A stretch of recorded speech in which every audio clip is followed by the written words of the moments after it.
Yo teman-teman semuanya, apa kabar? Semoga sehat selalu dan dilancarkan rezekinya. Hari ini saya akan bahas lagi tentang pergerakan harga market kripto ya teman-temannya, dari Bitcoin. Lalu udah resmi delistingnya si Terra Luna, jatuhnya Terra Luna dan stablecoinnya teman-teman.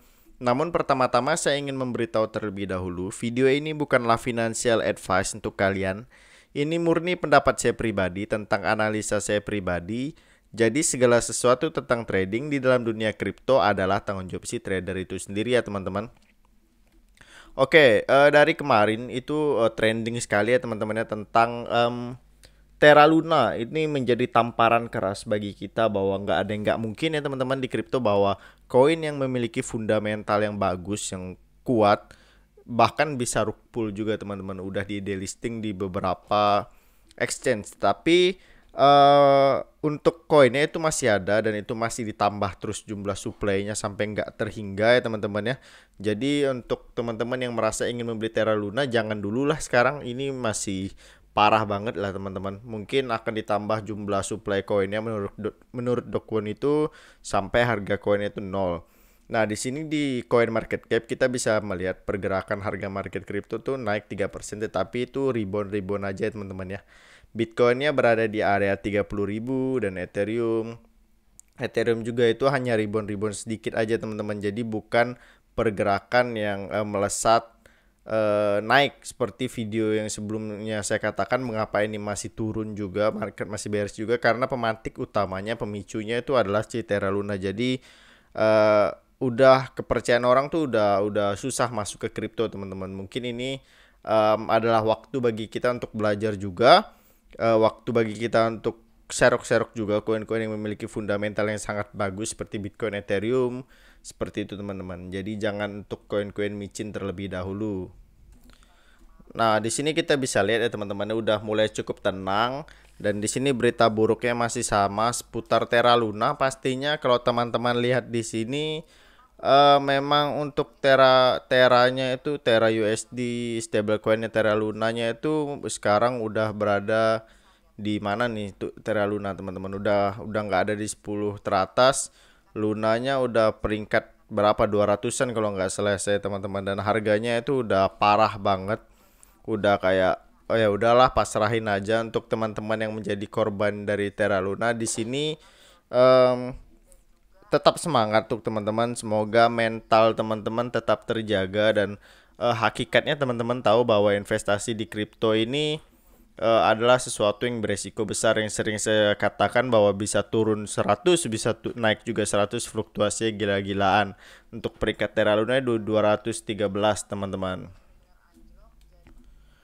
Nah, namun semoga aja di situ market bisa segera recovery lagi. Jadi dari kejatuhannya dari kemarin itu, di mana Bitcoin itu langsung naik ya teman-temannya, selama 24 jam itu memang naik udah sekitar 3%, 3,79%, tapi selama satu minggu sebenarnya Bitcoin itu masih turun 17,16%. Jadi memang untuk secara keseluruhan dia masih belum aman gitu. Untuk si Bitcoinnya sendiri untuk hari ini, kita lihat dulu untuk Bitcoinnya, tertingginya ada di 30.900, terendahnya ada di 28.000.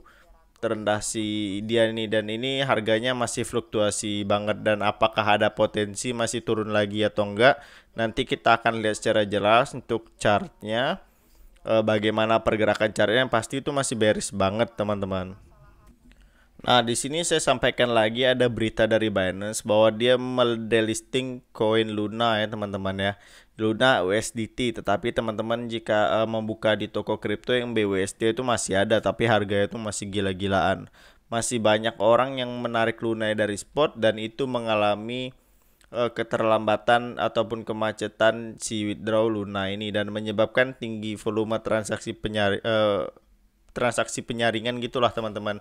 Yang pasti udah banyak yang mendelisting karena harga Luna itu udah di bawah 0,005, dan mereka tetap melakukan monitoring terus ya teman-teman untuk melihat status Luna, dan mereka mencatat bahwa ini akan ada beberapa gangguan jaringan akibat jaringannya ini, karena banyak orang yang pasti nggak mau rugi lah, walaupun jual-jual rugi karena harganya itu udah rug pull banget teman-teman, udah gulung tikar gitulah akibat apa namanya keterlambatan jaringannya itu. Dan mereka ini announcement dari mereka Binance bahwa mereka telah medelisting karena adanya penurunan di likuiditas, karena kripto itu sudah menurun, likuiditasnya rendah dan menyatakan aset itu udah nggak tertarik lagi. Rata-rata investor itu seperti itu.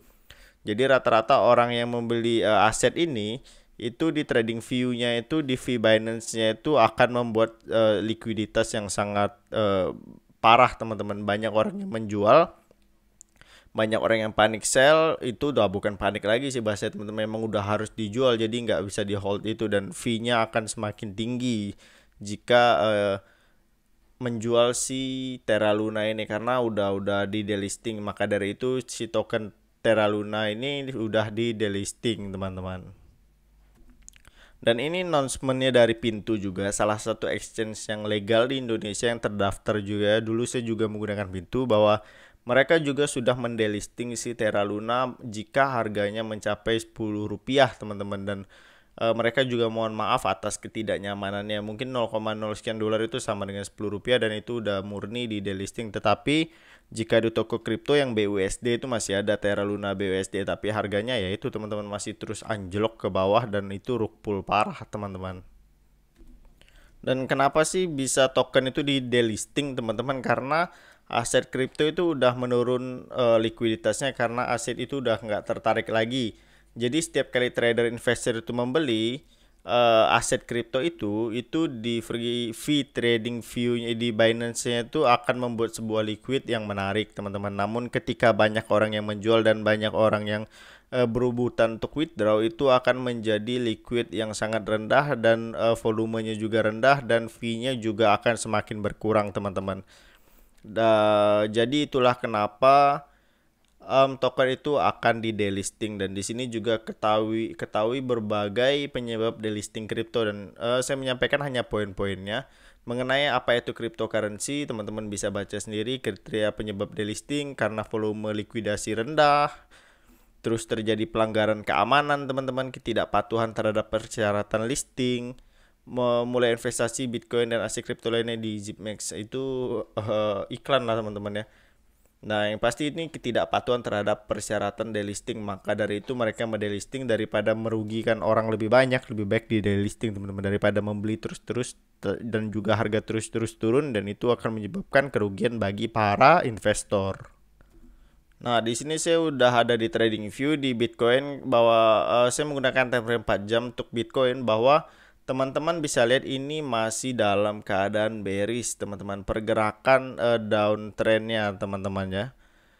Nah, jadi yang menarik di sini kemungkinan ada beberapa, ataupun kemungkinan ya, kalau saya analisa secara teknikal, kemungkinan ada pergerakan reversal. Untuk reversal membentuk sebuah lower high ya teman-teman, bukan sebuah pump yang tinggi banget begitu teman-teman. Karena di sini udah jelas banget pergerakannya hanya bahwa ia untuk membentuk sebuah downtrend yang sempurna itu harus membuat higher high, setelah itu membuat higher low teman-teman. Teman-teman bisa lihat juga di sini, teman-teman bisa lihat sendiri di layar secara jelas, ini adalah pergerakan downtrend yang masih sempurna teman-teman. Namun di manakah ini akan membentuk sebuah lower high, harga tertinggi? Kita lihat dulu di sini, ini ada sebuah resisten ya teman-teman ya. Ada resisten, ada beberapa rejection teman-teman ya. Ada rejection, ada banyak, makanya saya kasih garis di sini. Itu ada beberapa lah di sini, ada 1 2 3 4 5, ini yang tertinggi lah teman-teman, ada 5 1 2 3 4 5, dan kemudian dia nge-breakdown ke bawah. Dan untuk sebuah Bitcoin ini, di manakah mereka akan dalam, kita Fibonacci, dan namanya prediksi bisa salah bisa benar ya teman-teman ya. Jadi ini bukan acuan untuk membeli ya, karena saya pribadi belum membeli Bitcoin, masih melihat dulu karena masih belum stabil. Oke, kita lihat di sini ya teman-teman ya. Mungkin akan rebound sedikit di area 31.000. Price actionnya udah hit di area 30 ribuan lah. 29, 28, 30 ribuan. Dia bisa sih naik sampai ke area 31 ini, ataupun sampai ke area 35.000 itu bisa naik teman-teman. Tetapi kita lihat dulu untuk volume tradingnya nanti, untuk membentuk sebuah lower high-nya itu, atau bahasanya itu pump-pump sedikit gitu. Tapi menurut saya ini bukan pump, dia masih membentuk sebuah lower high.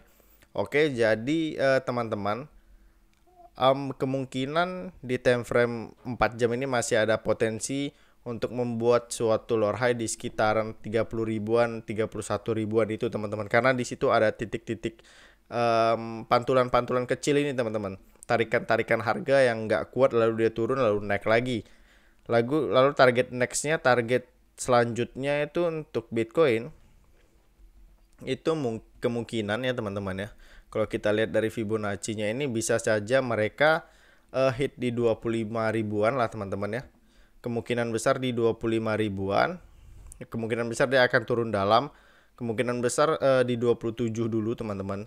Terendahnya untuk Bitcoin secara time frame-nya. Kita lihat di sini lah teman-teman, itu udah secara jelas dia turun totally bearish teman-teman. Ini hanya analisa saya pribadi, kemungkinan besar dia turun sampai ke 27.000 ataupun membentuk suatu lower high sampai ke area 31.000. Jadi dia nggak tinggi-tinggi amat teman-teman, tetapi itu tergantung supply and demand. Jadi analisa saya ini bisa salah bisa benar teman-teman. Oke, sekian dulu informasi dari saya pada hari ini. Semoga informasi ini bermanfaat. Jika videonya bagus silahkan di like. Jika video tidak bagus silahkan di unlike. Sekian dari saya ucapkan terima kasih.